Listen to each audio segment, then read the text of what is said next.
Hello বন্ধুরা, কেমন আছো বলো তো তোমরা সবাই। দেখো আজকে একদম সাজুগুজু করে রেডি হয়ে আমরা বেরিয়ে পড়েছি। কোথায় যাচ্ছি বলো তো, তোমরা কি আন্দাজ করতে পারছো? চলো তোমাদেরকে সাথেই নিয়ে যাই। যদি কেউ গেস করে থাকো তাহলে কিন্তু অবশ্যই কমেন্ট করে জানাবে। দেখো আনারসগুলো কি সুন্দর, আর কত আনারস বিক্রি হচ্ছে। যদিও আমি খাই না, তবুও একটু ক্লিপ তোমাদের সাথে শেয়ার করলাম। দেখতে তো বেশ ভালোই লাগে।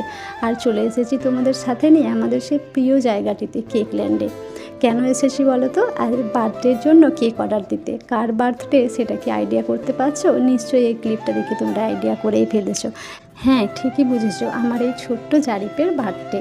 তো দেখো, যার বার্থডে সে কিন্তু কেক সিলেকশন করছে এখানে যে কোন কেকটা সে নেবে। তো বার্থডের থেকে ওর আজকেই খাওয়ার ইচ্ছে বেশি, তো সেই জন্য ও দেখাচ্ছে আমি এই কেকটাই কিন্তু নেব। আর এখানে ওর পাপা কেক অর্ডার দিচ্ছিলো, কীরকম কী নেওয়া হবে না নেওয়া হবে, কোন ফ্লেভার নেবো সেই সব নিয়ে কথা হচ্ছিলো। আজ তাহলে আসি বন্ধুরা, আল্লাহ।